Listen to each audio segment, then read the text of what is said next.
Hay un puente en el municipio del Congo por el que pasa gente todos los días. Un puente común de esos que uno cruza sin mirar, sin pensar, sin imaginar que en ese punto exacto la vida de alguien puede partirse en dos. Una noche de octubre, ese puente fue lo último que un hombre bueno vio en libertad. Ahí lo agarraron, ahí se lo llevaron, y desde ese instante su familia entró en un pozo negro que iba a durar 4 meses. 4 meses de teléfonos que no contestaban, de preguntas sin respuesta, de una cama vacía y una silla vacía y una angustia que no dejaba dormir. La verdad estaba enterrada, literalmente, bajo el suelo de un bosque en un rincón apartado donde unos hombres creyeron que nadie iba a buscar, pero la tierra, tarde o temprano, suelta lo que le meten. El hombre se llamaba Fernando José Clemente Pérez, fundador de un club de motociclistas que existía para una sola cosa: ayudar a los demás, y la pandilla lo borró del mapa. Este es el caso que puso de luto a una comunidad entera de moteros y que terminó con 9 personas condenadas. Si le interesan los crímenes reales de El Salvador, esos donde la víctima es de la gente más noble y el crimen de los más viles, suscríbase ahora mismo al canal, porque lo que le pasó a Fernando y lo que su familia tuvo que soportar hasta el final le va a revolver algo por dentro. Para entender el tamaño de esta injusticia, primero hay que saber quién era el hombre del puente. En el Congo, departamento de Santa Ana, en el occidente del país, había un grupo de amigos con una pasión y una causa. La pasión, las motos.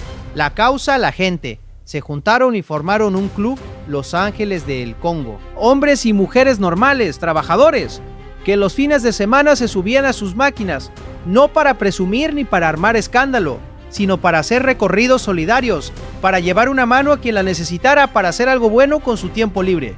Fernando fue uno de los que levantó ese club desde cero, fundador, vicepresidente, una de las cabezas del grupo, la clase de vecino que cualquier comunidad querría tener, alguien que en lugar de mirar para otro lado, se involucraba, ayudaba, daba. Y precisamente por vivir en el territorio equivocado, en el momento equivocado de la historia de este país, ese hombre noble cayó en las garras de la pandilla. Fue el 22 de octubre de 2021.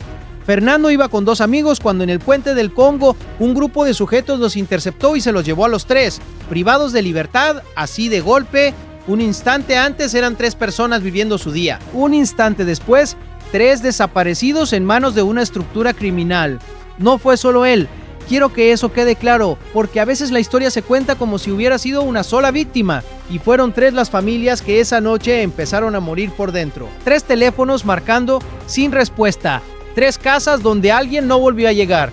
El puente del Congo, un lugar de paso cualquiera, se volvió para esas familias el sitio maldito donde vieron por última vez a los suyos. ¿Y qué se siente cuando alguien que ama simplemente deja de existir sin dejar rastro? Primero, la negación. Debe haber una explicación. Uno se dice: se le acabó la batería, se quedó en casa de un amigo, va a llamar en cualquier momento. Después, cuando pasan las horas y no llama, empieza el miedo de verdad. Uno sale a buscar, pregunta, va a los hospitales, a la policía, a donde sea. Y cuando nadie sabe nada, cuando no hay ni una pista, ahí se instala el peor de los tormentos: no saber, ni vivo ni muerto, solo ausente. Los compañeros del club no se guardaron el dolor. Lo dijeron a los 4 vientos. Estamos de luto como comunidad biker. Publicaron cuando Fernando ya llevaba tiempo sin aparecer. Uno de los nuestros, el vicepresidente, está desaparecido. Toda una hermandad de moteros cargando el mismo peso, la misma impotencia de saber que a uno de los suyos se lo había tragado la oscuridad. Y ahí está lo más perverso del método de la pandilla, porque no les bastaba con matar. Matar y dejar el cuerpo habría sido, dentro de todo lo horrible, algo más piadoso. Al menos la familia tendría a quien enterrar. Lo que la pandilla hacía era peor. Desaparecían a la persona, la escondían, le negaban a la familia hasta el derecho más básico, el de saber qué pasó y el de tener un cuerpo que llorar. Y esa crueldad además tenía cálculo detrás. Se lo explico con lo que hacía esta gente. Un cadáver en la calle es un problema para el asesino. Es una escena del crimen. Son casquillos, es sangre. Son testigos, es una investigación que puede arrancar. Pero una persona que simplemente desaparece, cuyo cuerpo está enterrado en un lugar que solo los asesinos conocen, casi no deja nada para el mundo. Esa persona apenas es un reporte de desaparición, un nombre en una lista, un caso que muchas veces ni siquiera llegaba a tratarse como homicidio, porque no había cuerpo. La pandilla mataba y al esconder a la víctima borraba la evidencia de un solo movimiento.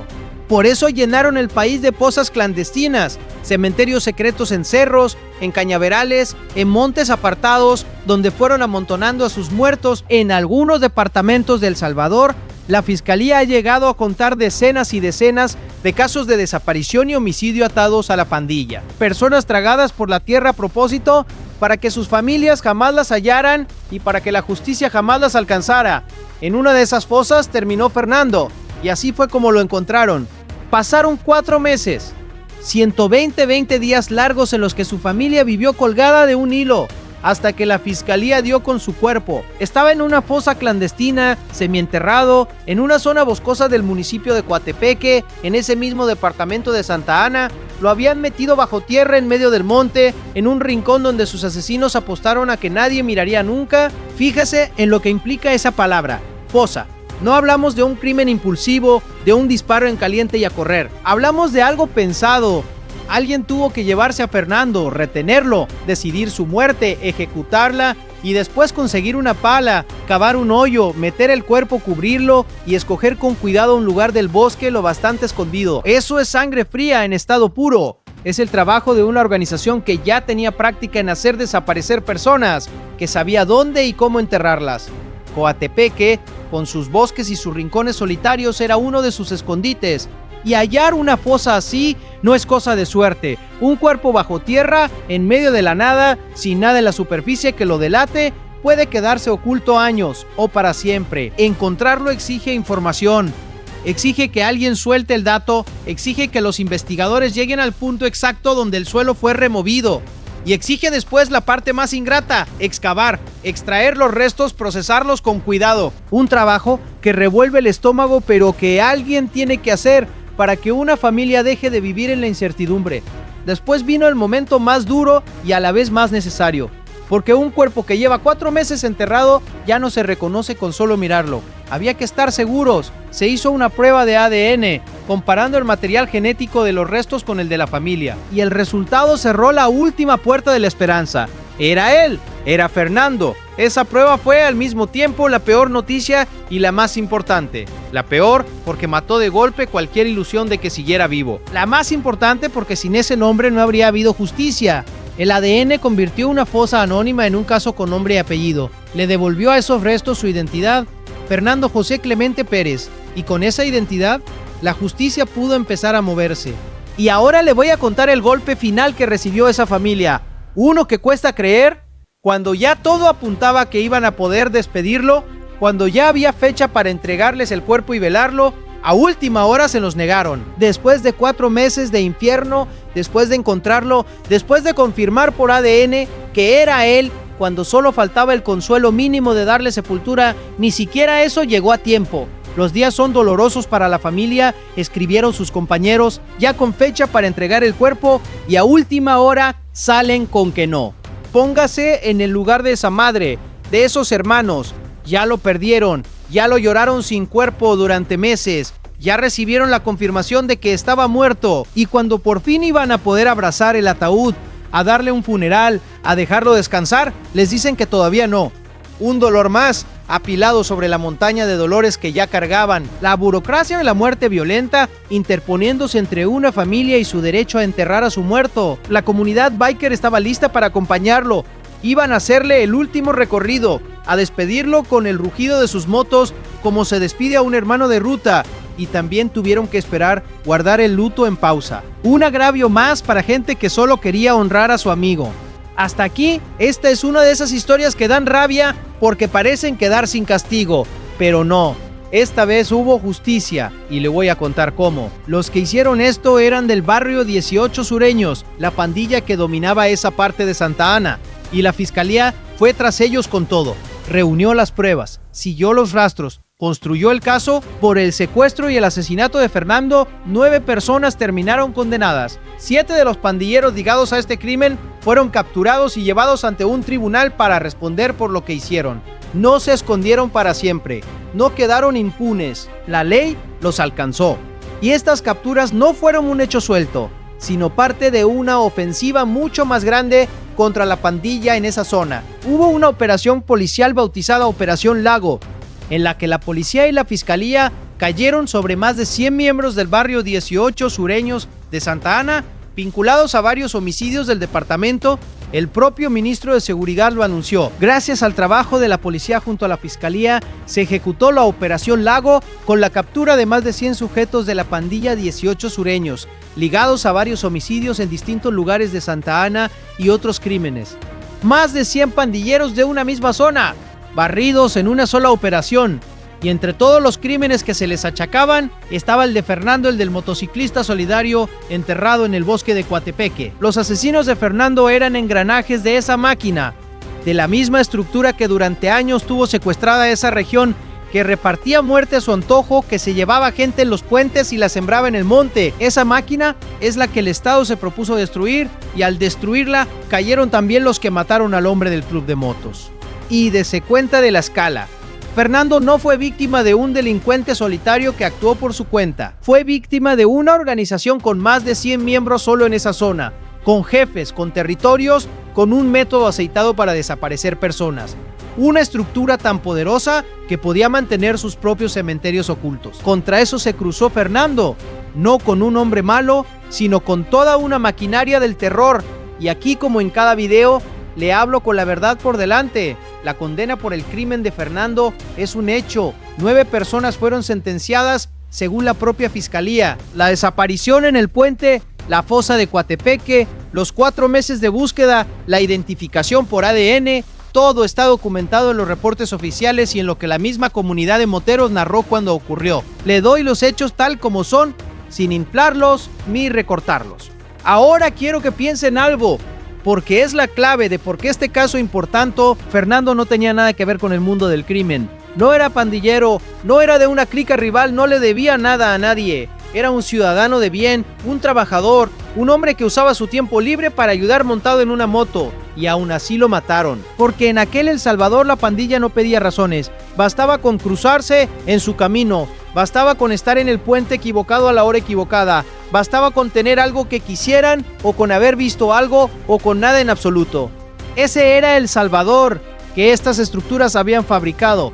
Un lugar donde un hombre noble podía esfumarse en un puente y reaparecer meses después en una fosa del bosque. Donde una familia podía pasar 4 meses en el limbo. Donde toda una hermandad de motociclistas solidarios tenía que lutarse por un compañero al que le arrancaron la vida sin ninguna razón que un ser humano pueda entender. Y Fernando es uno, pero representa muchos. Detrás de cada fosa clandestina que la fiscalía ha ido desenterrando en estos años, hay una historia gemela. Un padre que no regresó, un hijo tragado por la tierra, una familia rota buscando durante meses o años. El de Fernando es un caso entre cientos de personas que la pandilla desapareció y ocultó, seguras de que nadie la reclamaría, de que quedarían para siempre bajo el monte sin nombre, sin justicia. Miren las fechas porque dicen mucho.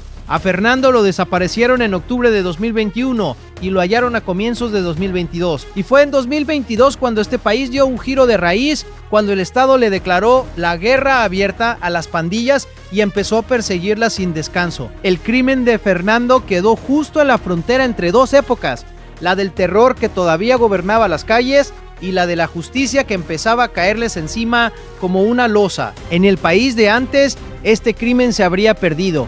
Habría sido una desaparición más, un cuerpo más en una fosa que quizá nadie encontraba, una familia más condenada al no saber eterno. Y los asesinos seguirían en la esquina, en el puente, esperando a la próxima víctima.